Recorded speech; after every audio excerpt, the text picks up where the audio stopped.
Kellan Fluckiger. Kellen is good enough because the rest of it's really hard. I just had the opportunity to be on Kim's show. I love her heart. I love her willingness to share and serve. And I shared a lot of things that I hope will inspire and lift you so that you know how valuable and important you are as you live your life in the world.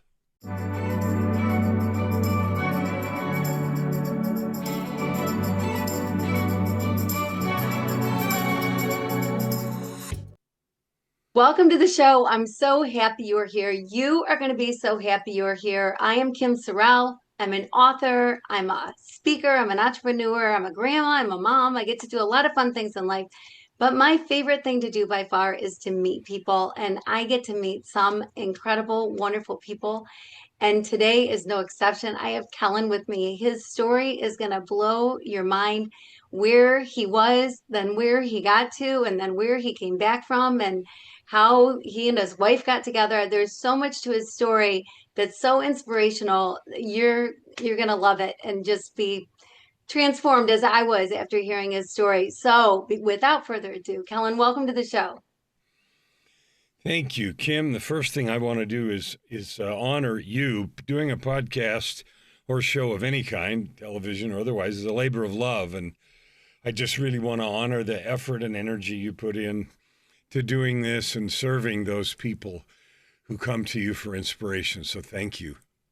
Oh, well, thank you so much. I appreciate that. Yeah, it definitely is a labor of love. It's one of those things that people start and don't follow through on often because it's work. You know, it's a job, but it's a job I love. So for me, it's kind of a no-brainer. I just love to do it. So it works. So thank you for that. You So bet. Kellen, I want people to get to know you because you're a remarkable man with an incredible story. And so I kind of want to start from the beginning almost. I want to hear about 8-year-old Kellen.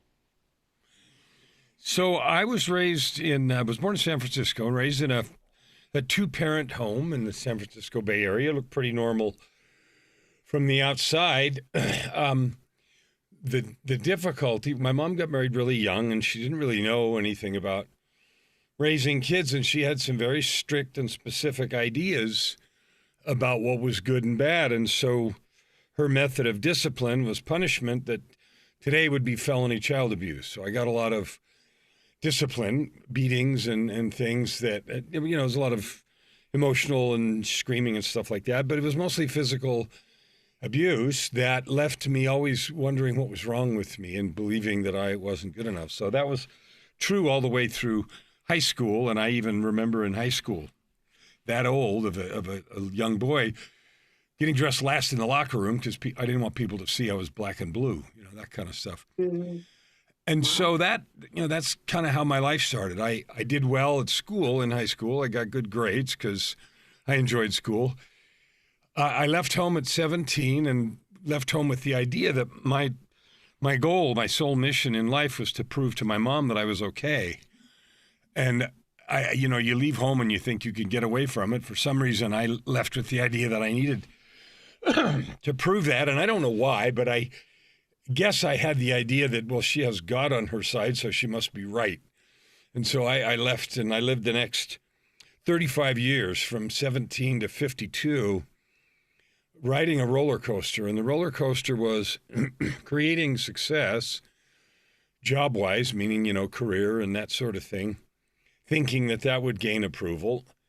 And then as I got successful, I had this, and I understand this from looking backwards. At the time, I didn't realize this, but I sort of believed I didn't deserve this much acclaim or success, so I then would sabotage the positions that I had, and I literally did stupid things that got me fired repeatedly, and then I would go do it again. And so I just rode this roller coaster, and it included, personal relationships. So I ended up getting married and divorced 3 times, ruining 3 marriages because I didn't deserve to be happy. And I didn't, again, think of it that way.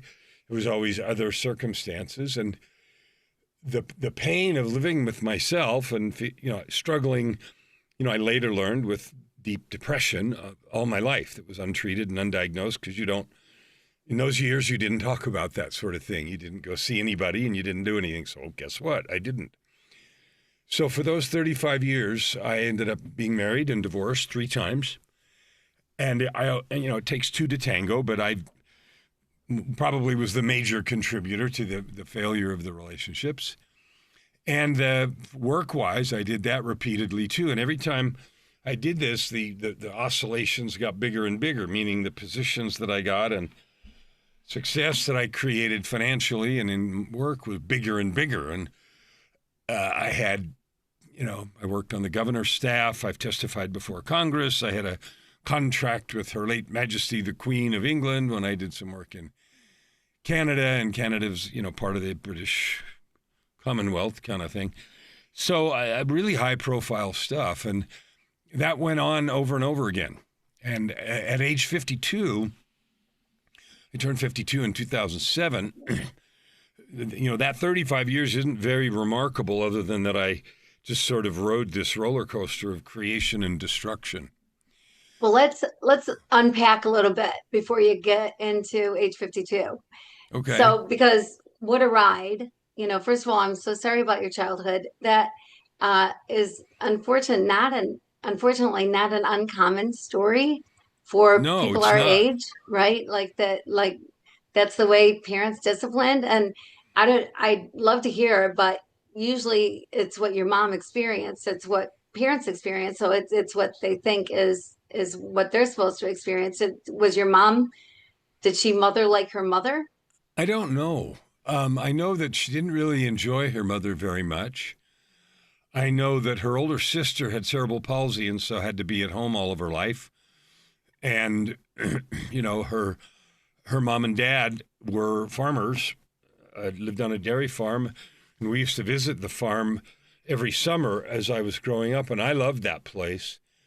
It was heaven for me. It was a large farm and cows, and so I learned to milk cows and mend fences and haul hay and, all that sort of stuff. But I think I loved it. It was almost like a fantasy world because my mom didn't do those things there. And so for a month and a half in the summertime, my brother and I, who was 4 years younger, it was like a different world. I know that my mom didn't differentiate. I saw her discipline my older sister with physical violence that made me cringe. And at the time, my thinking, because of the social circumstances, was you can't do that to a girl. I mean, at least I'm a boy. You can't, I remember thinking those things at the time. And so I don't know how my mom was disciplined. I know she didn't like her mom very well, and even though she ended up caring for her mother in her later years until her mom passed away. So I can't tell you that. Yeah. Well, interesting. I mean, I think, tell me if this is true of you, but that when you are growing up a certain way, that you kind of make up your mind. Either I'm going to do it like them, whatever, however they taught, however my parents parented, that's how I'm going to parent, or I hated it and I'm going to do the opposite of that, and I will not parent that way. Did you find So that? absolutely. I said I knew it was terribly wrong. I'm not going to do that. I'm not going to do it that way. I'm not. And for the most part, I succeeded. Although, looking back, there was still physical discipline that I administered. It was nowhere near what I received, but still stuff I wouldn't do again. So and it was a weird juxtaposition. I had this innate internal DNA compass that said I needed to prove to her that I was okay, even though I violently disagreed and knew even at the time, as a kid and certainly growing up, I'm not going to do that. If I spank any kid, it's going to be very measured and clear, and it's going to be for a certain thing, and it's going to be, a SWAT or whatever it is, not going to be this uncontrolled stuff that I got. I remember one meeting that was so bad, I just was wishing that I would die. And the reason in my mind that I was wishing that, and I was 11 or 12 at the time, that was the only way I could think of that my mom would get caught or get in trouble or something for the stuff that she was doing, because I knew it was wrong. So I remember thinking that sort of stuff. Wow. Yeah. Yeah. That's not easy. That's not easy. So, but you were a good student. So that's interesting to me. You know, it was weird. In grade school, I got terrible grades. I had teacher conferences all the time. And when I went to intermediate school, seventh grade, something changed. I decided I was going to get good grades. So I've been blessed with a very, very strong intellect. And so I skipped a grade. I spent half the year in first grade and half the year in second grade. So I was younger than everybody in my class as well. And something happened when I went to seventh grade. I just started getting straight A's. I just decided, okay, that's what we're going to do now. And so I did. And got a scholarship when I left high school. But in grade school, I didn't do that. I used to read and ignore the teacher and not do homework. And so I got crappy grades through grade 6, not because it was hard or anything else, just because I don't know. I really don't know. And then maybe you were bored with school. I was You hear bored. that Yeah, I sometimes? was bored. Yeah. Well, I Yeah. skipped a grade, and then besides that, they also put me in the advanced track of the next grade. I was reading 3 or 4 or 5 grade levels above where I was and all that kind of stuff. So it was kind of a mix of things. Yeah. Interesting. Interesting. Was school kind of an escape for you? I loved school. I never missed. I rarely, I had measles, but I was one of those kids that always went to school. I was there always. I got awards for attendance, that kind of stuff. I didn't cut school when I was in high school, once or twice in my 4 years. Did I do that with some friend? But yeah, it was kind of something I was proud of. I knew I could do really well. It was easy, and I enjoyed it. Yeah. So when you were in high school or, even earlier, whenever, just growing up as a kid, did you have in mind what you thought you wanted to be, what you wanted to do when you grew up, as they say? I don't know if my parents, who are both gone now, but I don't know if they would agree with this or not. I didn't even know that going to college was like what you did. You go to school, you go to college, you get a good degree, you get a job. I didn't understand that progression. I kind of knew after high school you go to college. I really had no idea what I wanted to do. What I really am blessed with is music, and I wanted to do stuff with music, but that was taboo, not because my mom did that well, and she did a lot of stuff in church, and as long as you used your musical talents for church or for community service, it's okay. The idea of being a musician was somehow bad because, musicians are all lushes and bad people and smoky bars and who knows, this story Right. that my mom had. But I really love jazz. And, as of today, I have 80 or 94 some songs in commercial release. I've owned a recording studio and done that stuff for 40 years. I have a bunch of albums. I sung in a choir that charted #1 on Billboard 3 times. I perform a lot and have been, professional at the level, done a lot of session work. Got hired for keyboard work and also synthesizer programming and stuff like that in recording studios, and all kinds of stuff like that.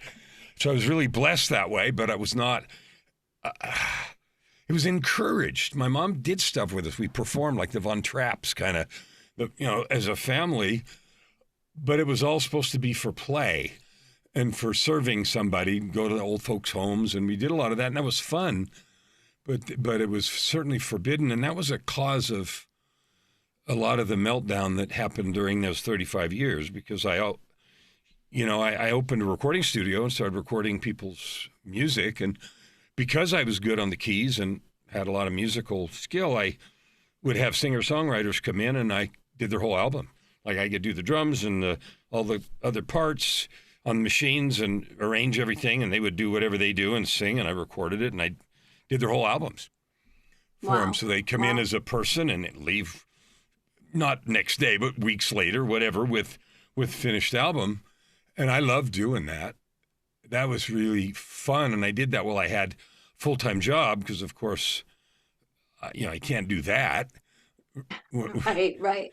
You can't do that. Yeah. Who can make money at music? Right. Exactly. And it got to be where the Editing, studio editing. was busy enough that I finally had to make a choice.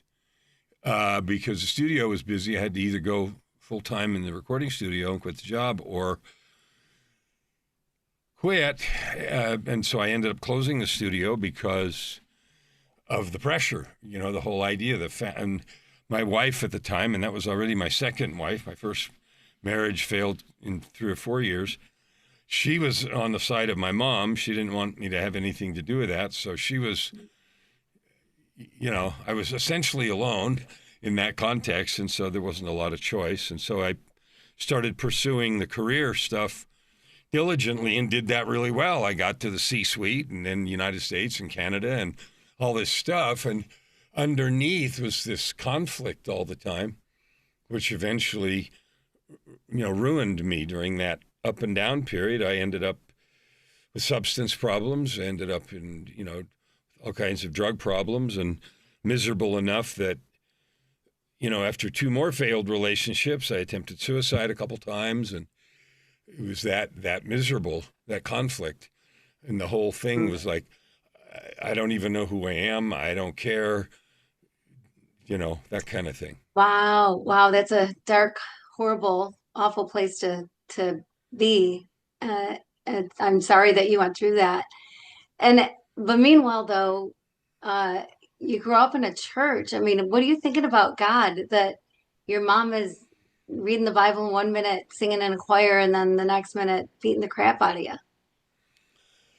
You don't know anything else, She had God on her side, and I needed to be good. And she actually told me once. It's funny that you ask who was Kellen at 8. I don't know. Before 8, I was this little angel, apparently. Because after I turned 8, I was 8.5 or 9. My mom said to me one day, "I don't know what happened to you. When you turned 8, you turned into a monster. Before that, you were a little angel, and now you're this awful," And then went on this explanation about how I sucked. And so it was really, and she picked 8 also, so I'm not sure. But anyway, my relationship with God has nothing to do with any of that. I've had divine intervention. My relationship with the divine is very real, very personal, and very close. And I have no resentment or negativity toward my mom or my dad. He was there, but not as much involved in the physical stuff, although he did participate some. Long since forgiven her, and I have no negative feelings at all about it. She did what she did. I'm sure she never woke up and thought, today I'm going to be an ass and be mean or horrible. She wanted her kids to be righteous and good and happy and productive members of society, but the effects were real. My older sister, the one that I told you about, she ended up very, very heavy most of her life and never got married and never, in my mind, just looking from the outside, was destroyed by the same self-sabotage and self-confidence that I have. My younger brother, there were 2 groups of 3 kids, my older sister, me, and then my younger brother. He is extremely successful, high-powered C-suite person with global companies and made, ridiculous amounts of money, and struggled with his weight. And I don't know about his self-image all of his life. And he did get married, and they had kids and stuff. Then there was another group of 3 kids that it was 7 or 8 or 9 years in between this group and that group. And when I wrote one of the books that I wrote is called Tightrope of Depression, my journey from darkness, despair, and death to light, love, and life. And I told all this story, including the divine interventions and stuff in there. And one of the girls, 2 girls and a boy in this younger group of 3, read it and didn't believe any of it, didn't believe any of that happened, and was really upset with me writing it. And when I talked to her, she was mad at me, like really mad, and said, it's not true, you're blaming everybody else for your rotten behavior, because I was always the black sheep and the outcast, because I got, all these failed relationships and then substances and all that crap. And what happened, I think, is that my mom, I said she got married young, but she grew up in there somewhere. And so these last 3, they had a completely different experience as kids being raised in a different house. It was like different people, and their experience wasn't that at all. And so it's not surprising that she didn't believe it and was really angry. And I'm not mad at her either. It's just, I think my mom grew up in there and realized that, this was not who she wanted to be either. And, those other kids were raised completely differently. Yeah, interesting. Interesting how that happened. But yeah, I've heard of that before in families. Actually, I saw it in my husband's family. There's 8 kids in the family, and he's number 2 of 8, and raised very differently than like the youngest 2, youngest 4 even, Yeah. had a whole different life. And so, yeah, it's interesting though that she'd read your book and not believe any of it, that it was that different. It was that different. It was that different. And, it's okay. It is what it is. I wouldn't change anything. People ask often when I tell these stories, the ones I've told, the ones we're going to talk about, what would you change in your life? And the answer is nothing, because I wouldn't know what I know and I wouldn't be who I am. And so I own, accept, treasure, and integrate everything that has happened. And I hold nothing against anyone. And the reason is one of the things I had to learn myself. And like I've written 21 books, 22 now. The 22nd will be out in December. And the reason, every one of them is just from these learnings, from what I've learned. And one of the books is titled Forgiveness, A Journey of Courage to a Place of Freedom and Power. And I needed to write that book because I learned how important that was, both in terms of, forgiveness isn't excusing anything or any of that stuff. It's simply no longer allowing events from the past to have power in the present. And I had forgiving myself for all the things that I had done or failed to do as I grew up, and then in my failed relationships and, the drugs and all the stuff as an example for my kids. I mean, I have 10 kids, and most of the 10 still don't talk to me. They're mad about the divorces, and, there's a degree of estrangement there. And I'm not mad about that either. I mean, they're on their own path, and they'll get where they get. Mm-hmm. So I had to write that book, Forgiveness, because both forgiving others and forgiving myself was an integral, powerful, important part of my own growth process. Wow, that's so interesting. I think forgiveness is so important and misunderstood and not talked about enough. But it's life-changing, right? When you understand what it is and then actually forgive. So how did you get to a point of understanding forgiveness, understanding what it was, and then walking it out? Well, that was part of the growth. I mean, what happened when I was 52 is where this all started.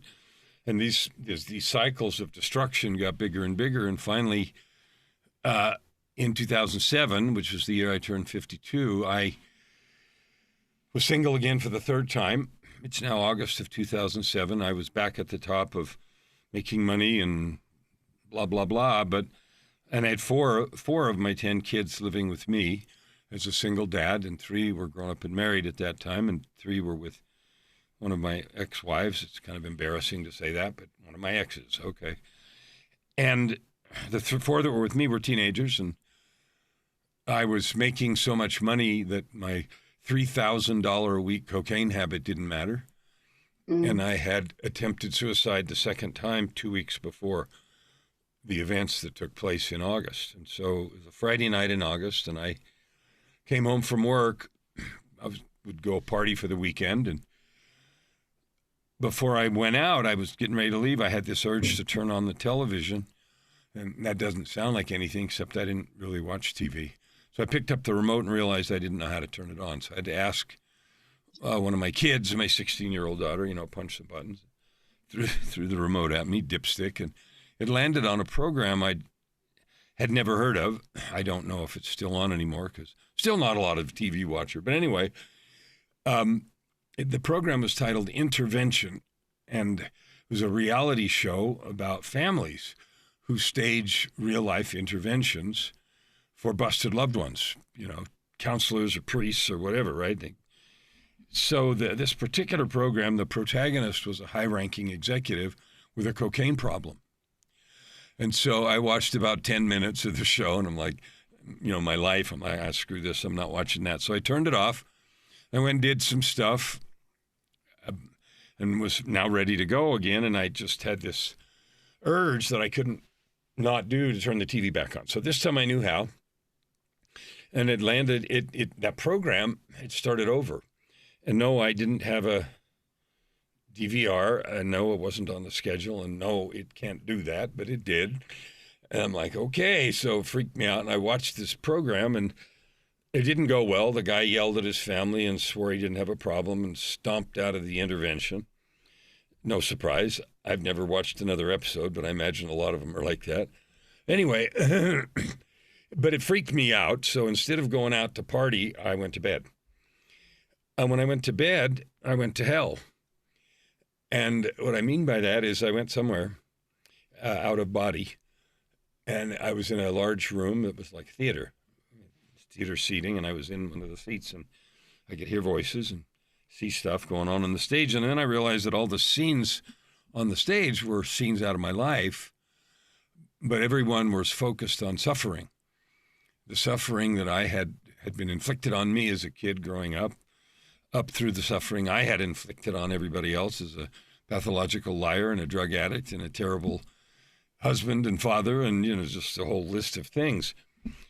And the experience of watching it was painful beyond anything I have the ability to describe. And it went on for a very, very long time. And after what seemed like forever, a voice behind me and to the right said very clearly 3 words: "It is enough." I woke up and I was all confused for 3 reasons. Number 1, I was all twisted upside down and backwards in bed. And number 2, the bed sheets were soaked. I mean, literally wring out soaked. And I didn't know a body could lose that much water. The only thing I can think of is the experience of seeing those things was so intense that it caused that kind of liters of sweat. But anyway, the thing that really freaked me out was the sun was shining in the windows.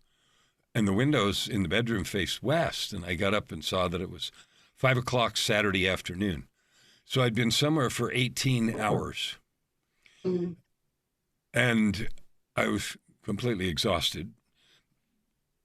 But I sat on the edge of the bed and saw the time and sort of was thinking about what had just happened. And I realized I'd been invited to change. But I had no idea who to talk to, where to go, how to stay, nothing. It's like, okay. But I knew one thing, and I said it out loud. I said, okay, I'm done. And I got up and I threw away maybe $1,000 worth of drugs that I had laying around, because I always did. And I quit cold turkey that day. And that got me sober, but it didn't do anything about how I got there. The depression and self-sabotage and all these decades of habits.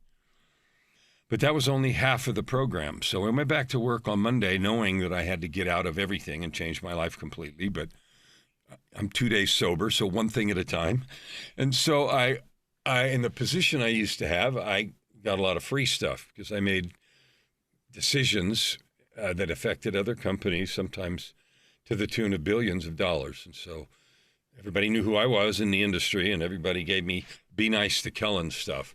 Not bribes, but, things that free tickets to this and expensive bottles of booze, like I needed that. But anything, just that kind of free stuff. So anyway, one of the things I got was a pair of tickets to see a Yo-Yo Ma concert. And in classical music, if you know who that is, you do.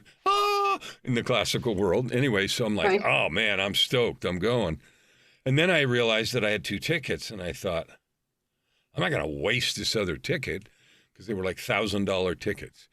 And okay, yeah, but I have nobody to take, like no way. So I asked in the groups that I managed, well, who likes classical music?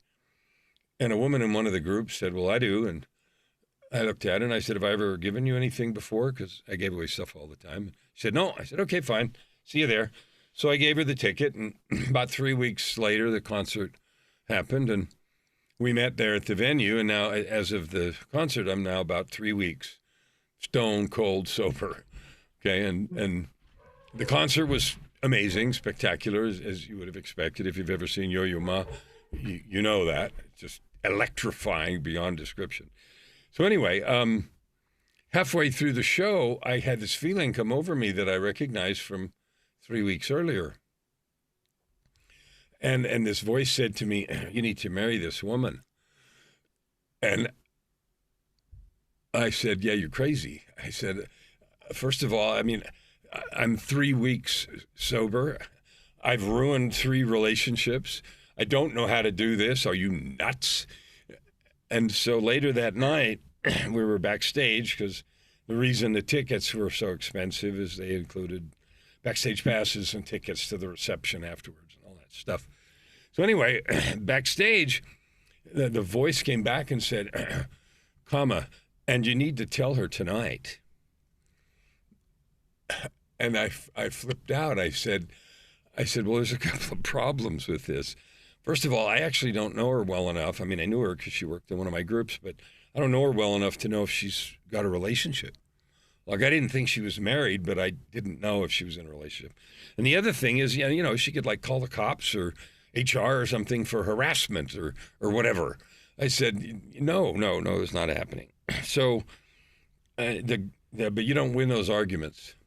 So clumsily I did, and it went about as like you would have expected. Are you nuts? And she left. But the good news was she didn't have a relationship, which I didn't know. And the other piece of good news was that she didn't call the cops or HR, do anything. And about 3 or so weeks later, she had had her own set of experiences. And so in the first part of October now, 6 weeks or so, she walked away from her entire career, and I walked away from millions of dollars of contracts. And we walked off into the sunset together. And in December, which is a couple months from now, as we're recording this, we will celebrate our 18th wedding anniversary. Wow. And the story is incredible as it is, but the really important thing is she was literally the angel with the soul contract that was sent to help me learn how to be a person, learn how to tell the truth, learn how to have a friend, learn how to be a friend, learn how to do all that stuff I'd never learned in any relationship or in anywhere in my whole life. And the most fun part about this whole thing is her name is Joy. Like, you know, you cannot make this stuff up. So that was the other part of the divine intervention and got my feet on the path of recovery, you know, and it didn't do any of the work for me and it didn't magically anything. But that was the turning point in 2007. Wow. Yeah. So here your kids are watching this. You're going from all of a sudden you're sober, you're clean, and overnight, and then you 6 weeks later are with a woman who you end up being with forever. Did people think you were crazy, or what was the reaction of other people? Well, my kids didn't believe I was sober because they just assumed that I was hiding it because I'd had some short periods of sobriety in there. So it took some of them 5 years to believe that I was sober. They thought I was lying and hiding it the whole time. Everybody thought it was crazy. Joy and I thought it was crazy. And, Yeah. you know, we said so. When I finally quit, I quit before she did. Something happened, and I just walked into the deputy minister's office and said I resigned. And then I went downstairs, and because she and I hadn't really talked about, you know, dates or quitting, you know, what still in the, you know, we're talking about what we were going to do stage, and we knew we were going to do something. But anyway, I went in her office and closed the door, and I said, so you may want to rethink this whole thing. And she looked up at me, and I said, I just quit. I don't know if I'm going to stay in the city. I don't know if I'm going to stay in the province. I don't know if I'm going to stay in the country. So I'm just giving you permission. You may want to rethink this whole thing because I don't know what you think you signed up for. But, you know, this may not be what you signed up for. And she looked up without a hesitation and said, I'm in.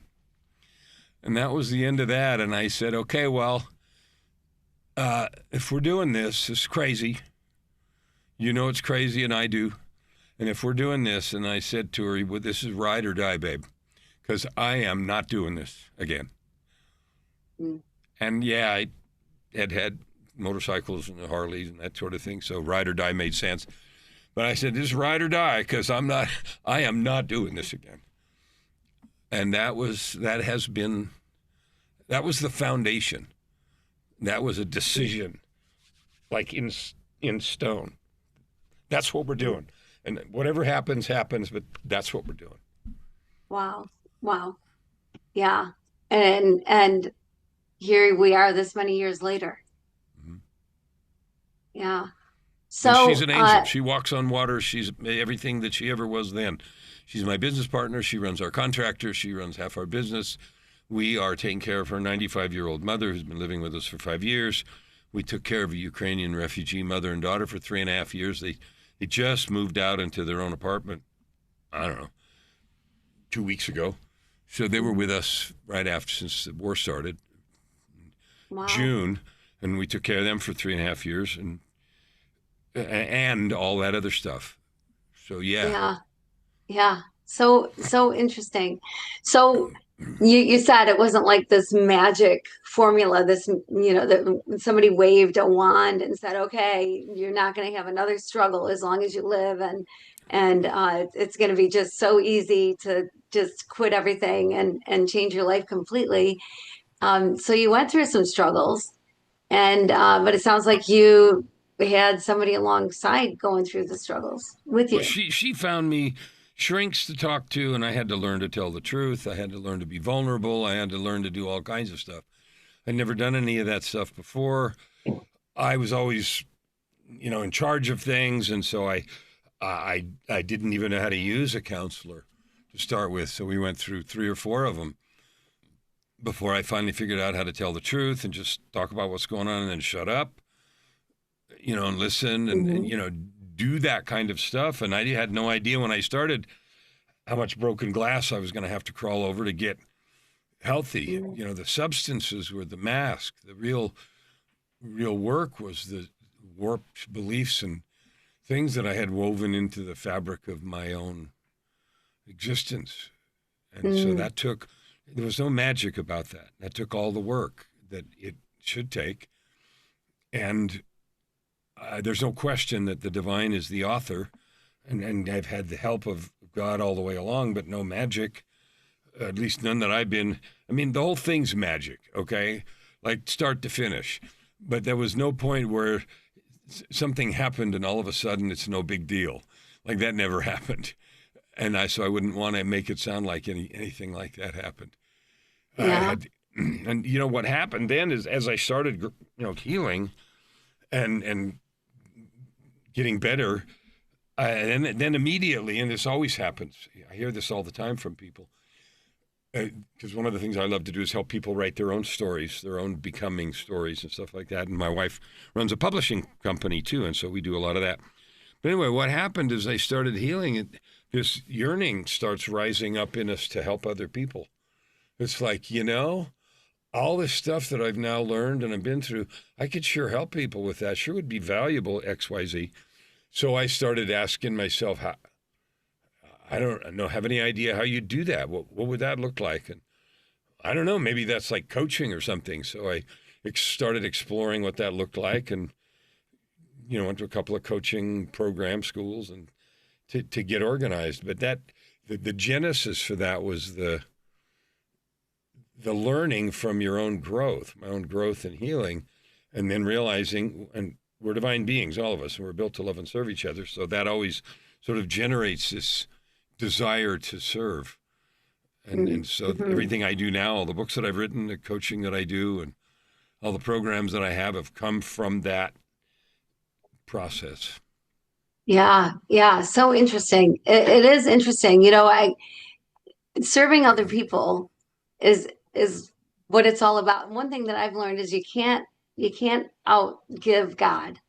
You think you're going to serve somebody, to help somebody, and what you get in return is so much greater than you can ever give. It's like you just can't outgive, you can't outdo. And there's so much healing in service. Like I discovered that service is like the greatest healer of grief. I never hear anybody talk about that, but it is, something about getting outside yourself and helping other people just heals. It can heal so many things within you. So did you find the service healing? Like you're doing it because you've had these life experiences, and I admire that so much, Kellen, that you took your pain and you said, I want to try to help people not have to go through the same thing, not struggle with all these same things. And so you wanted to help people. But did you find in the helping people that you were continuing your healing journey? 100%. It's built that way on purpose. Like our physical bodies have these neurotransmitters that activated when we're in community, love, and service, and that kind of stuff, and it feels good. I don't know the name of them, but I'm convinced that we have some kind of spiritual analog, that there's spirit neurotransmitters that activate the same way. It does. It literally heals you. It draws you closer to God. It draws you closer, have a more accurate view of yourself and the meaning of life and purpose, and all that stuff happens. And so some people say, well, I serve other people because that's selfish, because I feel so good. And the answer is yes, true. And it isn't selfish, just designed that way. And it is immensely healing. And how it's brought me, you asked me, started the story with how come I wrote the book Forgiveness. Mm-hmm. As part of that journey, I had to learn to forgive, not in name only, but to completely eliminate the energy of pain and frustration and negativity toward others and toward myself. And I have. And I live without any of that at all. So I live, my podcast titled Your Ultimate Life, How to Create a Life of Purpose, Prosperity, and Joy. And I called it that because with this work and constant effort, I live like that. I don't do anything I don't want to do. I love everything that I do and every minute of every day. And that's a creatable state that anybody can have. It's not free. You have to go do stuff to make it happen, but it's available. Yeah, which just in knowing that it's available, I don't know that everybody knows that it's available. I think it can be easy to look at other people in their lives and go, wow, they must, have gotten extra portions of something, or there must be something special about them, right? And it's like, well, no, we're all special. You think other people are special, you're just as special as everybody else, and just as loved and just as cherished by God as the person next door, the person that you work with, or whoever it happens to be. And just like God wants that peace and love and joy in your life, he wants it in all of our lives. And so it's great that you're at that spot and that you can help other people get there as well. I love it. So that's all I do. I mean, my commitment this year is to reach 300 million people with the message, and the message is worth, identity, possibility, ownership, and sovereignty. And that combination of things allows people, if they want to do the work, like I said, it's not free. It's not without effort, Jesus said you have to leave everything. So people act like it's free. It's not free. It costs you everything. Following this path, it requires everything. And that's okay. It's cheap compared to the reward. So yeah, I feel that, and I absolutely have healing that I am aware of and participate in every day. Wow. So the forgiveness part of it, was it difficult to come to a place of forgiveness? What was that like for you? Or to even understand forgiveness the way you understand it today, the way that you write about, compared to maybe what you used to think? I didn't understand it at all. I thought forgiveness was I had to do something, do the best I could to fix whatever. And most of the mistakes and things that I'd done that were wrong and selfish or cruel or whatever couldn't be fixed anyway, because it has to do with the heart and trust and all that kind of stuff. It's not like giving a shovel back that you took. So you can't fix any of that stuff. And so I had the idea that, okay, I had to do everything I could and then ask someone to forgive me, and they had to say it was okay. And in that exchange of words, if they were sincere and real, somehow the peace came. And that has nothing to do with it. Forgiveness has nothing to do with that. Everybody's on their own journey. And my forgiving my mother completely and absolutely and totally has nothing to do with whether or not she even remembers or feels bad about anything she did. It is a personal gift you give yourself, because as long as you carry either resentment toward others or negativity toward yourself, all you're doing is dampening your light, reducing your ability to serve. People have said, holding grudges like drinking poison and waiting for the other person to die. It's exactly that way. And the hardest thing for me wasn't even forgiving everybody else. It was me, because my own despair and anger and frustration at myself is what drove me to attempt suicide a couple times. You get to a place where you have no more recourse. You get to a place where you look in the mirror and there's no more excuses. There's no more way out of anything. And the only thing that says in your mind says to you is maybe they're right. And the they is all the voices, and the right meaning you suck, it's all your fault, it's you, And you get to that place of, okay. And there's no name for that feeling. And so one of the albums that I have three, many albums, but one of them is named after that. And I call that feeling the name of the black. And because there's nothing, there's no words, and it leads to that dark place. And so forgiving myself is exactly the same. It is no longer allowing events of the past to have power in the present. Forgiveness is really simple. You fix whatever you can, you change who you are, and then you add good to the world. You're done. Whatever you can fix, you fix. It doesn't matter if they accept it or not. Fix what you can, change who you are, because who you were is the person that did X, Y, Z. So fix what you can, change who you are, and add good to the world. You're done. Wow. Yeah, that's pretty powerful. Sounds simple, but awfully powerful. I did this year after my husband passed away. I wanted to figure out the true meaning of love, and I dedicated a year to doing it. I was in Haiti most of the time, and I took 1 Corinthians 13, love is patient, love is kind, etc. And I took one word or phrase a month to figure out what is patient, love that is patient, love that is kind. And when I got to love keeps no record of wrongs, what you're talking about reminds me of that. What I discovered about it, and I'd love your take on this, but I dreaded doing that month because I thought, well, maybe in your head you forgive people or however you forgive people, but you don't forget things that have happened to you. So how do you keep no record of wrongs? Like what does that possibly mean? And what does it have to do with love? And what I figured out was that we pick the narrative. We choose our own narrative about everything in the past and today. We choose our own narrative, and we can choose bitterness and let it fester like poison, or we can choose not. Anything that happens to us or we think is happening to us, it's really happening around us or whatever. We pick the narrative. Like two guys stuck in traffic, and one of them shouting out the window and pounding his fist on the steering wheel, and his blood pressure's rising. He's all upset. Another guy right next door to him is in the same traffic jam, but he's got your podcast on. He's all chill and laid back and just listening. And it's the same story, but two completely different narratives. And when you realize you have the power over your own story, you have the power to determine the narrative.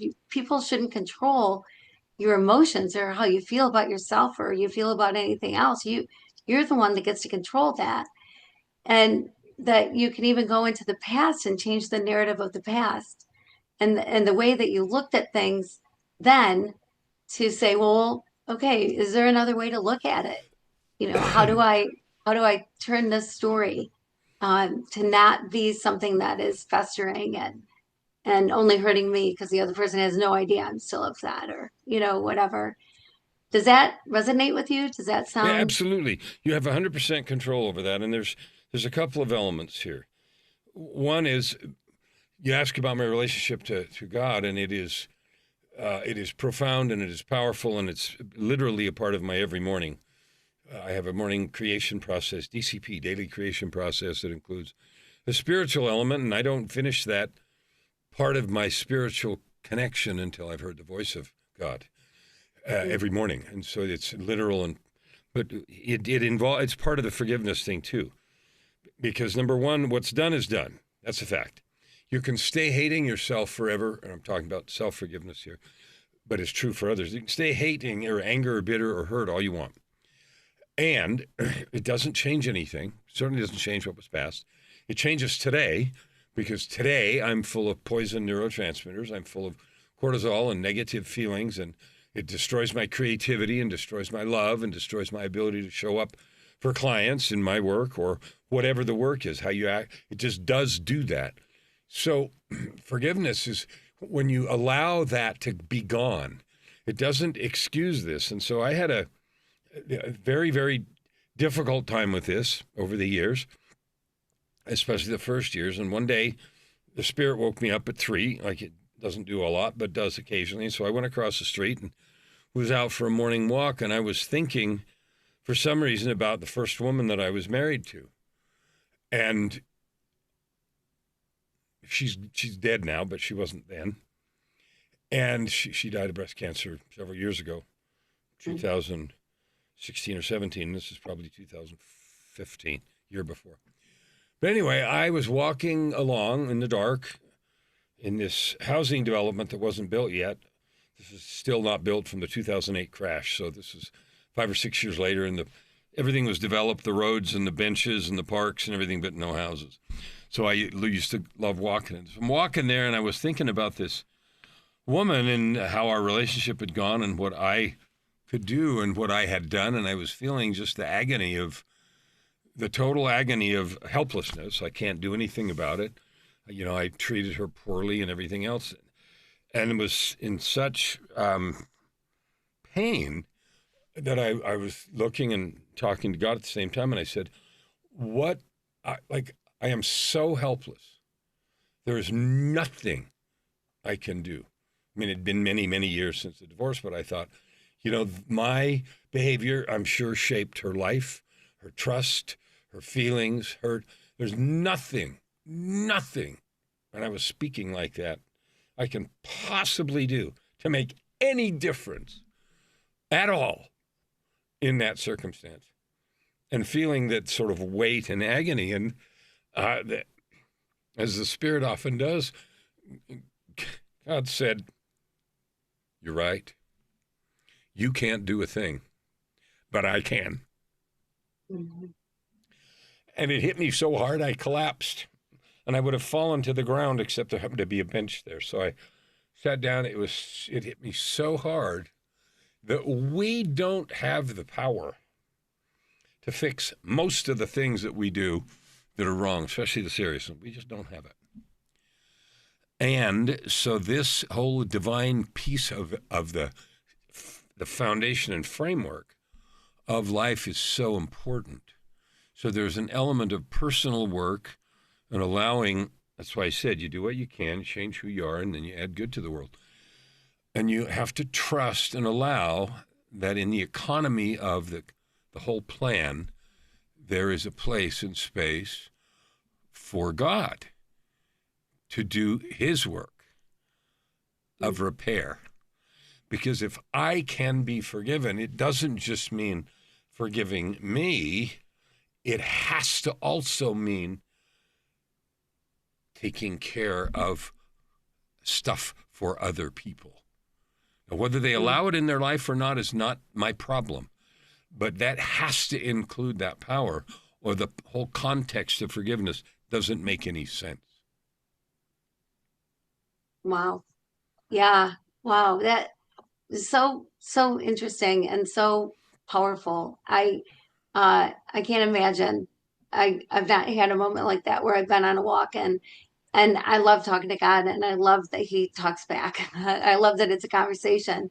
But that's pretty powerful stuff, to just come to a place of, well, you can't, like, I don't know if it's any different as a man. Some people might say that it is. but you feel like you got to be the fixer. You got to do the everything. Like you did it, so you got to fix it, and you got to make people happy. You got to take care of whatever issue there is, and then for God to say, well, guess what, bud, you don't. You don't. That's not always your job. Yeah, you can't, but I can. And it was Yeah. whispered, but it was like thunder. Mm. Yeah. Yeah, no kidding. That's huge. That's huge. Well, So it I helped me yeah. understand that, and that's part of this whole forgiveness process. Yeah. Yeah. That's so good. That is so good. Yeah, it's you've had quite a journey, but I look at where you are now, what I know of you, and wanting to help millions. Like some people set out a goal this year, I'm going to help 20 people. And you are shooting for the stars, like literally, like let's change the whole countries. And because there's populations of countries that are way smaller than the number of people that you want to touch. How are you going about that? Like what is your how are you going to realize that goal? So this started 4 years ago. 4 years ago, for some reason, I just said, this year I'm going to help 10 million people. I'm just going to do that, and I don't know how, but I'm going to do this. So I started being on people's shows, and today I've been like on 700 or 800, and I have my own podcast that I just recorded, episode 1037 or something. And so at the end of that year, and my year starts October 14th, so New Year's was last week. And the reason it does is because October 14th is Joy's birthday. So that's New Year's, most important day of the year. So anyway, that year I said 10 million, and I was about September, and I was on somebody's show. A couple of guys were hosting a show, and they asked me, we had talked about that goal, and one of them stopped the discussion, and he said, you need a bigger number. And I said, okay. And both of the hosts were emotional at this point. And he said, I've been here with you for an hour, and you've changed my life. And I'm going to talk to at least 1,000 people this week. You need a bigger number. So I thought about it, and I thought, okay. So the year ended, and it's really hard to measure this. So podcasts, you don't know how many people listen. You do know downloads, but it has nothing to do with listening and audiences. And so you said, how am I doing that? Well, I've written 21 books. I've appeared on hundreds, 800, 700 or 800 or 900 shows. I have a 1,000-person podcast. I have LA Talk Radio, which has an audience of 500,000 that I'm on every week. I've done a television show. I do everything that I can think of to do, and we're continually growing that. So that's how I do it. How I count it is the best I can. It's always an estimate because you don't know audience reach, and you can do the best you can to gather stats. But I've had some interesting journeys. So that happened, and then the next year I said, okay, fine, we're going to do 50 million that next year. And so that year, we had an event where I was on somebody's show, and they called me later and told me that one of the streams had gone viral and had 40 million views. So, okay, wow. And it turned out that year we thought we reached about 75. So then I raised it to 250 million, which was 2 years ago. And I don't think we reached that. We added everything up, and maybe we got to 100 and a quarter. So this year that just ended last week, we raised it a little bit to 300 million. And the year that just started, I haven't set a new number because I don't think makes any sense to just keep making bigger numbers. So the way I frame the goal now, starting last week, is still 300 million, but instead of the word reach, I'm using the word nurture. So my goal is to nurture 300 million people with the truths of worth, their own worth, their identity as a divine being, their possibility, which is infinite, their ownership, which is the truth of their relationship to life, and sovereignty, which puts them in charge. Because if people own the truth of that, they would live in fierce life ownership instead of victim mindset. And they would live with radical excellence instead of addiction to mediocrity, right? And they would give in to this heart to serve instead of some other negative thing about learned helplessness kind of thing. And so that I do the best I can to measure it, and I'm all in.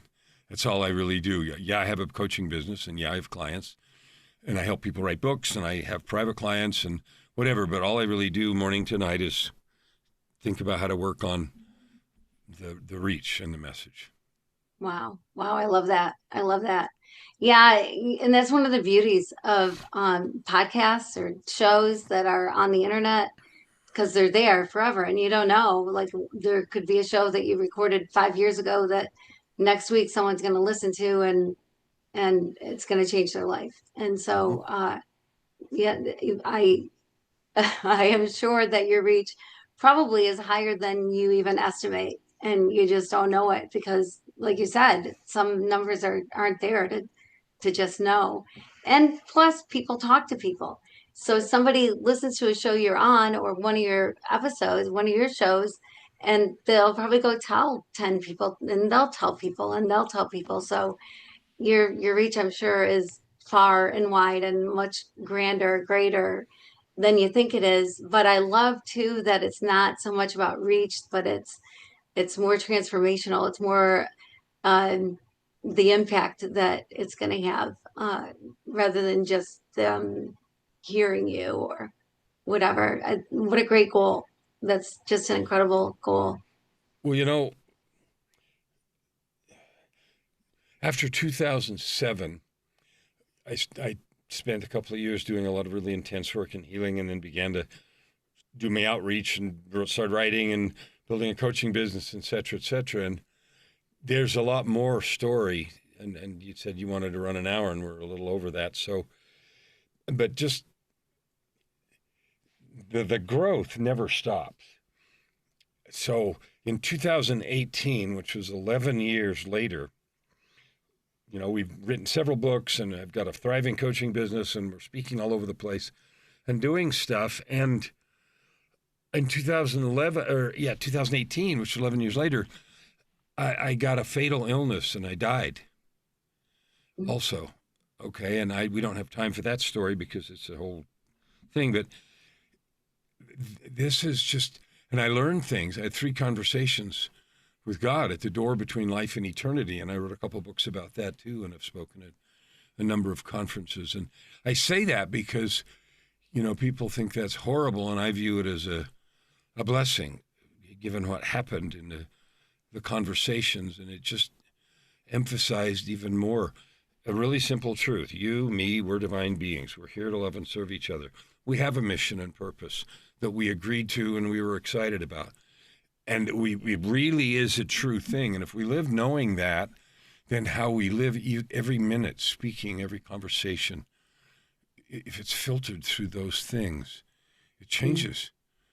And we truly have the ability to change people, to carry the truth of your own experience and your own knowledge with the growth that's happened for you about your husband passing and all of the things that have been your life. Like that, we all have that potential to impact people in a big way. And so we sit around and think we don't, and it's just not true. Mm. Yeah, yeah, yeah. Yeah, I love it that you said that because it's true. And I think another thing that goes along with that is it can't help but change the way you see other people. I love everybody. I've known people that I had a conversation with a lady yesterday morning, Monday night, I don't remember. She was in London. She was night for her because as we talked, it got dark. I could hardly see her face. It wasn't a podcast episode. It was just meeting her. After we chatted for a while, I looked her straight in the eyes and said, "I love you."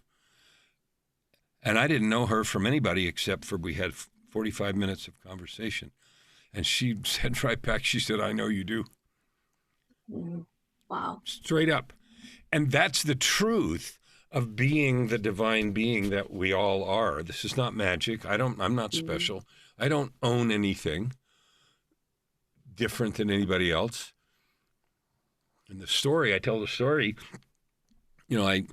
if there was ever anybody that should have been left at the bottom of the canyon, I was the poster boy for that. And if God in that situation still extends the invitation, then there's no reason except our own fear and choices and lack of choosing to believe and grow that keeps us from stuff we can't even imagine yet. Yeah. Wow. Wow. This has been so great. I could talk to you forever, and I know we're over time, but I sure appreciate your time and appreciate you sharing everything that you have because it's so impactful. It's just been an amazing time with you. Thank you so much. How can people reach out to you? Where can they get your books? Where can they listen to your music? What would you like people to do? Well, there's a lot of stuff. All you have to do is look up my name. When you have a name like Kellan Fluckiger, you can't hide. So Amazon, find all the books, Spotify, Apple, Amazon, music, Kellan Fluckiger. I mean, yeah, you do have to spell my name right. But, there's two of us in the world, and the other one's my oldest son. And, we look quite different, so it's not hard to tell. So you can find me everywhere. I'm on, LinkedIn and Facebook, and I have 1,000 videos on YouTube, and I do lives most days on Facebook, and LA Talk Radio's on Tuesday, and that's live on Facebook and LinkedIn, and sometimes on YouTube. And so you can find me all over the place. If you can't find me, people call and say, "I can't find you," and then my answer is, "You're not looking." You are not Not looking. that hard.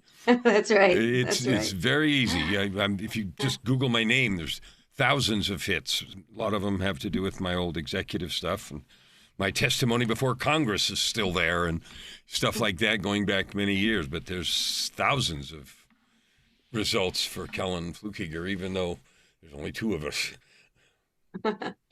Yeah, yeah. Well, that's amazing. And yeah, so buy the books, reach out, do the things, spread this episode, share this episode. If it's touched your life, surely you know people that it will touch their lives. So share and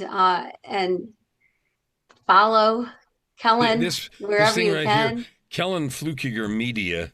This website right here is the website. It's kind of a hub. Has all the books in one place and podcasts and all the stuff that we're doing kind of in one place. So KellanFluckigerMedia.com. There's also a contact form on that page if you want to get in contact. So that's Awesome. probably the easiest way to do that. Okay, perfect. And we'll make sure it's in the show notes and all of that as well. Kellen, thank you so much. Thank you so much. I can't say thank you deep enough You're for the welcome. time that You're we've spent together. delightedly welcome, honestly and faithfully, and thank you for the love and good that you add to the world by your love and by bringing these kind of messages of hope and opportunity. The message is real, the possibility is real, and your heart is in it, and you are adding good to the world and people's lives in a beautiful way. Well, thank you so much. That's so sweet. And thank you, everybody, for being with us today. And I just want to say that I pray that until we see each other again, that you keep your heart open and you live your love loud.